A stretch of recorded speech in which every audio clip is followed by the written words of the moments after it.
Hey everyone, welcome back for another deep dive. Today we are looking into something I find really powerful, especially when life gets tough. That's gratitude. And to help us explore that, we're going to be looking at it through something a little bit unexpected. Oh, what's that? The world of swimrun. Swimrun. Yeah. You know that crazy sport where you swim and run, Oh, swim. cross islands, through forests, like a wild obstacle course.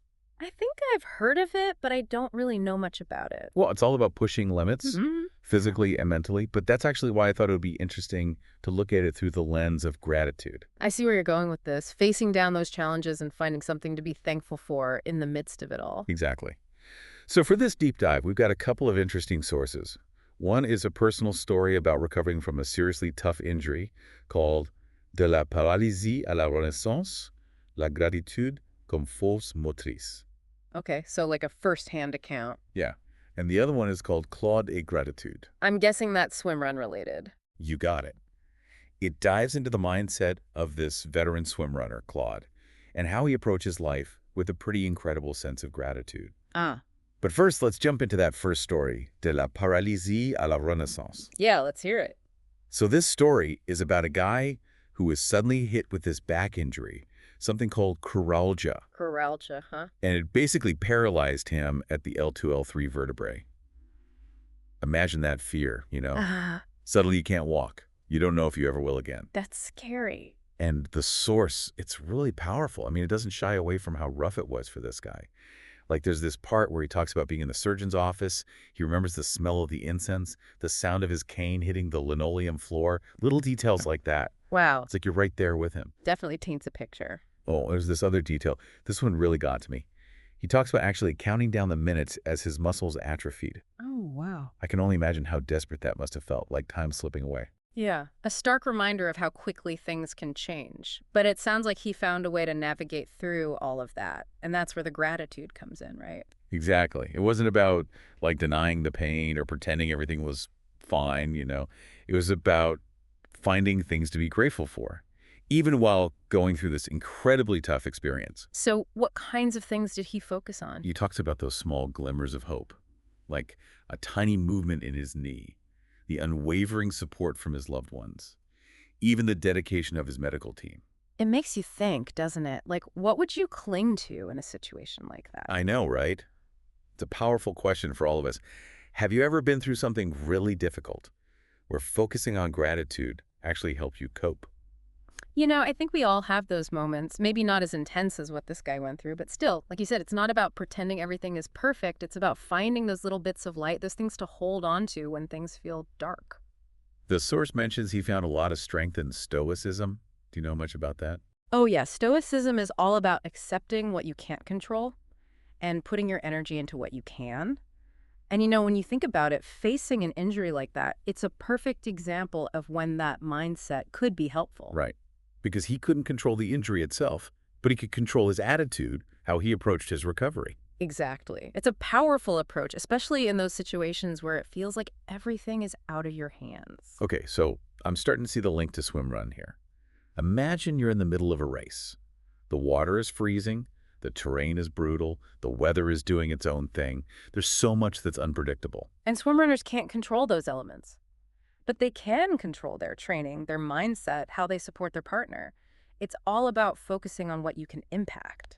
So it's like Swimrun is almost forcing you to embrace that stoic philosophy. Keep moving forward one step at a time, dealing with whatever comes your way. And what's really amazing is that it's often in those moments when we choose to persevere, to find something, anything to be grateful for, that we discover our greatest strength. And it's not just about the physical act of persevering either. This story, de la paralysie à la renaissance, it really highlights how going through something so intense can lead to like a mental and emotional transformation as well. Oh, so you're saying there's a deeper level to it than just overcoming the physical injury. Totally. The way he describes it, it's like facing paralysis. It actually led him to this much deeper appreciation for life. Those everyday things we take for granted, walking, feeling the sun on your skin, Yeah. they all became so much more meaningful, imbued with this sense of wonder and thankfulness. I can definitely see how an experience like that would just completely shift your perspective. It's like getting a second chance to experience the world. Exactly. And it's important to note that the source doesn't suggest that he denied the pain or the difficulty of his injury or anything. It's more about acknowledging that pain while also finding things to be grateful for at the same time. I'm curious, though, do you think that same mental and emotional transformation could have happened without the physical challenge of recovery? Like, was it the struggle itself that sort of opened him up to gratitude in this new way? That's a good question. It does make you wonder, right? If sometimes those really, really tough experiences, the ones that force us to confront our own vulnerability, if those actually end up being the catalyst for the most profound growth, it's like the ground has to crack open for new seeds to be planted. So, in a way, finding gratitude while going through all of that was how he sort of reclaimed his power. Like, this happened to me, but I still have a choice in how I relate to it. Yeah, exactly. And that's a powerful message, don't you think? It's like gratitude can be the source of resilience, a way to navigate those tough times and actually come out stronger on the other side. It's not about passive acceptance. It's about actively choosing how we see things and respond to the challenges life throws at us. That really resonates with what we were talking about earlier with Swimrun. Hmm. Think about those moments when you just hit that wall during a race, Muscles are screaming and every part of you just wants to quit. Oh, yeah, for sure. But then something shifts. You remember why you started, the feeling of crossing the finish line, the support of your partner. You find that extra push to keep going. Yeah. It's almost like you're tapping into gratitude for the challenge itself, the opportunity to test your limits, see what you're really made of. It's amazing when you think about it, like finding gratitude in the face of difficulty. We all have that capacity within us. And that's where the real transformation happens. Yeah. It's not just about finishing. It's about who you become along the way. This whole conversation is making me think about the idea of partnership, both in this story and in Swimrun, this element of shared experience, of needing others. Yeah, I see that. In Swimrun, you're literally tethered to your partner, working together to navigate the course. And in De la Paralysie à la Renaissance, Yeah. he talks a lot about how important his support system was, those people who were there for him during his recovery. Oh, yeah, absolutely. That acknowledgement that we don't go through hard times alone, that we need each other, and that's definitely something to be grateful for. It's like that sense of interdependence, of being part of something bigger than yourself. That can be a huge source of strength and gratitude. Yeah. It reminds you that you're not isolated in your struggles, and that asking for help and offering support to others, that's just part of being human. For sure. We're all in this together. And that makes me think about the other source we have for today, Claude A. Gratitude. Remember, it centers around this veteran swim runner, Claude, and how he approaches both the sport and life with this incredible sense of gratitude. All right. His story, it's not really about recovering from one specific injury or anything. It's more about constantly pushing his boundaries, embracing the inherent challenges of swim run, and facing it all, both the sport and life, with this unshakable sense of gratitude. So it's less about a specific event and more like a philosophy or a way of life. Yeah, exactly. The source describes how, for Claude, swim run isn't just about the swimming and the running. It's about the camaraderie, the connection with nature, the challenge of pushing past your comfort zone. And throughout it all, he finds immense gratitude for the opportunity to experience it.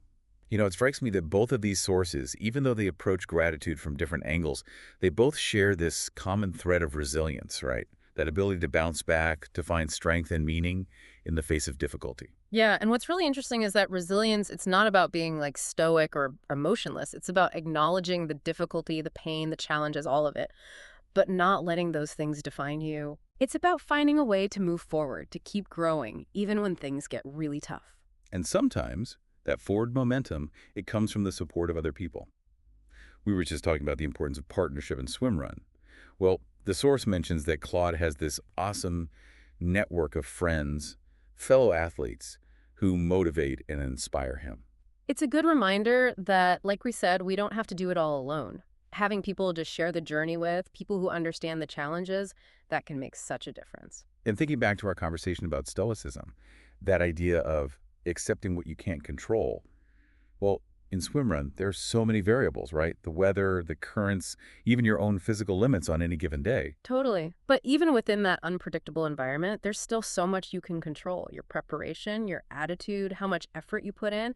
And that's the space where gratitude can really thrive. Because when you choose to focus on those things, the things you can control, the things you're grateful for, you're essentially choosing to feel empowered rather than helpless. We've covered a lot today. From overcoming paralysis to the grit and gratitude we see in the world of Swimrun. And the thing that ties it all together is that gratitude isn't just some fleeting feeling. It can be such a powerful tool for resilience, for finding meaning in the face of challenges, for appreciating the journey even when it gets messy. So as we wrap up this deep dive, I want to leave you with a question to ponder. If life is like a swim run, full of unpredictable currents and those moments where you feel like you're hitting a wall, who's on your team? Who are you grateful to have alongside you, helping you navigate the course? And even more important, how can you be that source of strength and support for someone else? Because in the end, it's about recognizing that we're all in this together, facing the waves, celebrating the victories, one stroke, one step at a time. And through it all, there's always something to be grateful for. It really is. Like, even in those darkest moments, there's always something, right? For me, it's that ability to shift your perspective, even just a little bit, that's so important. You can get so caught up in what you're missing or what's going wrong. Oh, absolutely. But to be able to step back and see what you do have, Yeah. that's where the power of gratitude really kicks in, I think. Couldn't agree more. Which brings us back to Claude at gratitude. Remember this veteran swim runner who just embodies gratitude. And everything he does, right? Yeah. Yeah. So his story, it's not like the first one. It's not about overcoming one big obstacle. It's more about constantly pushing his limits and embracing the challenges that come with Swimrun. Right. And facing those challenges with that unwavering sense of gratitude. So it's less about a specific event and more like a philosophy, like a way of life. Exactly. The source talks about how, for Claude, swimrun isn't just about, like, the physical act of swimming and running. It's about the camaraderie, the connection with nature, the challenge of pushing himself. And being grateful for the opportunity to experience it all, even the tough part. Even the tough parts, yeah. It's interesting. Both of these sources, even though they're pretty different stories, they both touch on this idea of resilience. Definitely. That ability to bounce back and find meaning even when things get hard. And finding strength in those challenges, right? Exactly. And what's really cool is that resilience, it's not about suppressing your emotions or anything. No, not at all. It's about acknowledging the difficulty, the pain, all of it, but not letting it control you. It's about finding that way to keep going, to keep growing, even when things are tough. And sometimes finding that strength, it comes from the people around you. Right. Like having a support system. Exactly. Like in Swimrun, having that partner. Yeah. Well, in this source, it mentions that Claude has this amazing group of friends and fellow athletes who are there for him. Like a team. Yeah, a team. And they motivate him, inspire him. Reminds us that we don't have to face those tough times alone. And that having those people, those connections, that's something to be incredibly grateful for. It makes a huge difference. And, thinking back to our conversation about stoicism, accepting what you can't control. Well, in Swimrun, there are a lot of things you can't control, right? Oh, yeah. Tons. Like the weather. The currents. The currents, how you're feeling that day. Exactly. But even in that unpredictable environment, there's still so much you can control. Right. Your mindset, your preparation. Your effort. And that's where gratitude can really, I think, make a difference. Because it's empowering. It is. When you choose to focus on what you can control, what you're thankful for, you're choosing to focus on what gives you strength. It's a choice. It is a choice. A powerful choice. So we've covered a lot in this deep dive, haven't we? We have. From a personal story of overcoming paralysis to the grit and gratitude found in Swimrun. And what ties it all together is that gratitude, it's more than just a feeling. Right. It can be a tool, a source of strength. To help us through those tough times. And help us appreciate life more fully, even when things get messy. So if life is like a swim run with its ups and downs, and sometimes you feel like you're hitting a wall, I want you to think about who's on your team. Who are you grateful to have alongside you, helping you navigate it all? And just as important, how can you be that source of strength for someone else? Because ultimately, we're all in this together, right? Facing the waves and celebrating those wins, one stroke, one step at a time. And through it all, there's always something to be thankful for.